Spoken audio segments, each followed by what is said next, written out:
The abbot gave monk Ryokan the assignment on a Tuesday in August, which was the worst possible month for it. He was 23 years old. He had been at the temple on Mount He for 4 years. He was considered gifted, quick with the sutras, disciplined in his sitting practice, respectful in his manner with the senior monks. The abbot, who had observed hundreds of young monks over his 50 years of practice, had identified in Ryokan something that he recognized as both an asset and a liability, an exceptionally precise mind. He saw things clearly and completely. He forgot nothing he observed. In meditation, this was a gift. In the charnel ground practice, the kusokan, the contemplation of the 9 stages of a decaying corpse, it was going to be the thing that either broke him or made him. The abbot explained their assignment simply. There was a body in the lower field, at the edge of the forest where the temple left its dead for the practice. A woman, 60 years old, who had died 3 days ago. She had no family. She had donated her body to the temple specifically for this purpose, as devout practitioners sometimes did. An act of generosity that the monks honored with prayers and the abbot honored by ensuring the body was observed correctly. All 9 stages witnessed and recorded. The meditation completed in full. Ryokan was to go each morning at dawn and sit with the body. He was to observe what he saw without looking away. He was to record his observations in a journal the abbot provided. Not his impressions, not his emotional responses, but what he actually saw. The facts of the body, the progress of its transformation. He was not to go at any other time of day. He was not to bring another monk with him. He was not to pray over the body, or speak to it, or perform any ritual that would place him in relationship with it. He was to observe. He was to do this for as long as the practice required, which the abbot estimated, in the August heat of a Kyoto summer, would be approximately 3 to 4 weeks. Ryokan received the assignment with the formal acceptance required of him. He returned to his cell and sat on his mat, and looked at the blank journal the abbot had given him, and thought about nothing in particular for a long time. He went to the lower field the following morning at dawn.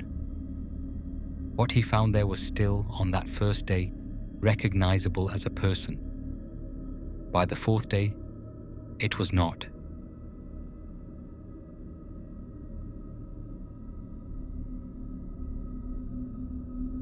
If this story stayed with you, share it with someone who won't sleep well tonight. And if you want more stories from the places where the living and the dead still keep their arrangements, subscribe. The next one is already waiting. Days 1 to 5. Day 1. She lay on her back in the long grass. The August heat had already been at her for 3 days, and the first thing he noticed was the smell.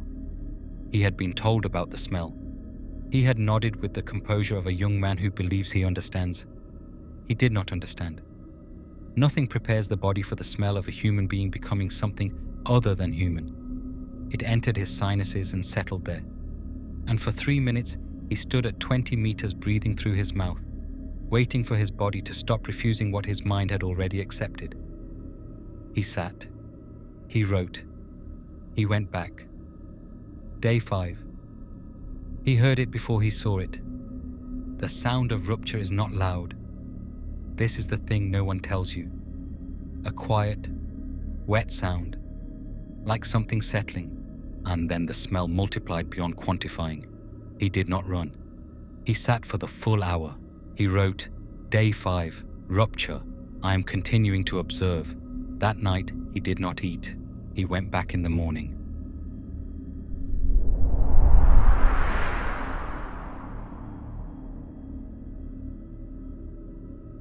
By day 6, the body had begun to liquefy. Dark fluid seeped into the grass in a ring of chemical burn. The boundaries between interior and exterior had become imprecise. On day 10, the abbot asked, "Are you sleeping?" Ryokan said yes. He was not sleeping.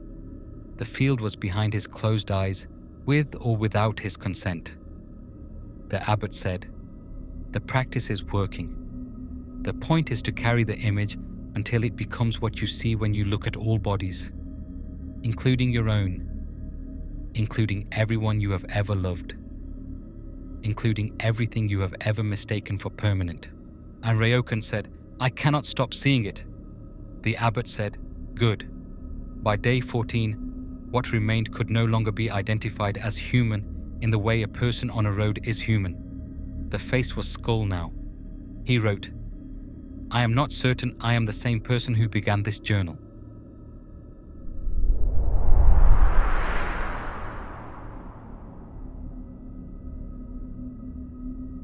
The crows came on day 15.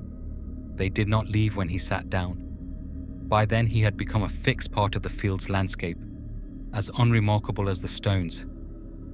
They worked the remaining tissue with the detachment of creatures that do not mourn. They were not cruel. They simply were what they were. On day 16 he ate a small bowl of rice, and it was the most vivid thing he had ever experienced.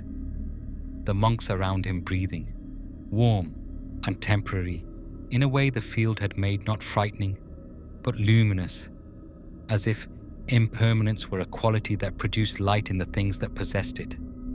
On day 23 the abbot came to the field. He looked at the scattered bones, the darkened earth, the absence of smell, which was its own strange thing, the way silence after prolonged noise registers as pressure. He said, "You can stop now." Ryokan said, "I know." He finished the entry. He wrote, "The body is bones. The bones will become the ground. The ground has always been bones." He closed the journal. They walked back in silence. Ryokan became one of the most respected monks of his generation. He lived to 71. He taught Kusokan to many students. He was known for two things: his extraordinary precision of observation and his quality of presence. The way people who spent time with him felt, afterward, more vividly alive than before. He kept the journal. He showed it to advanced students, not to instruct them in what they would see, but to demonstrate what honest observation looked like. The journal no longer exists. It was lost, or destroyed, or deteriorated into the same ground that received the woman whose 23 days of transformation it recorded. The woman's name was Tomo. She had been a cloth merchant in Kyoto. She had practiced Buddhism quietly for 40 years. When she knew she was dying, she donated her body to the temple, signing the document in her careful merchant's hand. She wanted to be useful, even at the end. The abbot told Ryokan this on the walk back from the field. He said, "Remember her name." Ryokan remembered it for the rest of his life. He said it when he taught the practice to his students before they went to whatever field was waiting for them. He said, "The person you are going to observe had a name. She was Tomo. She was a cloth merchant. She chose to give her body so that you could learn what you are about to learn." He said, "The whole point of the practice is to understand that the body and the person are not the same thing.